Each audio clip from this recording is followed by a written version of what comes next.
Sanibonani, uSimphiwe lo okhulumayo wakaXulu.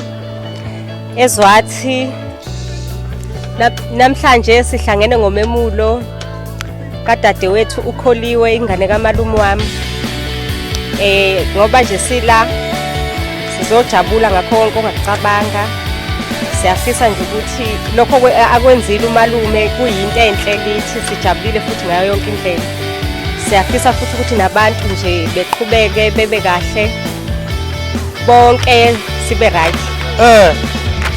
Ngiyabonga umcimbi omuhle kanje lapha kwaXulu.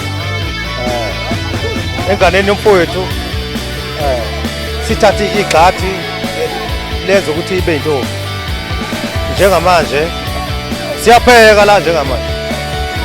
Sipheka ukudla kwethu lokho sikupheka la. Sazophuza namanzi bukhona utshwala, asinankinga nalokho.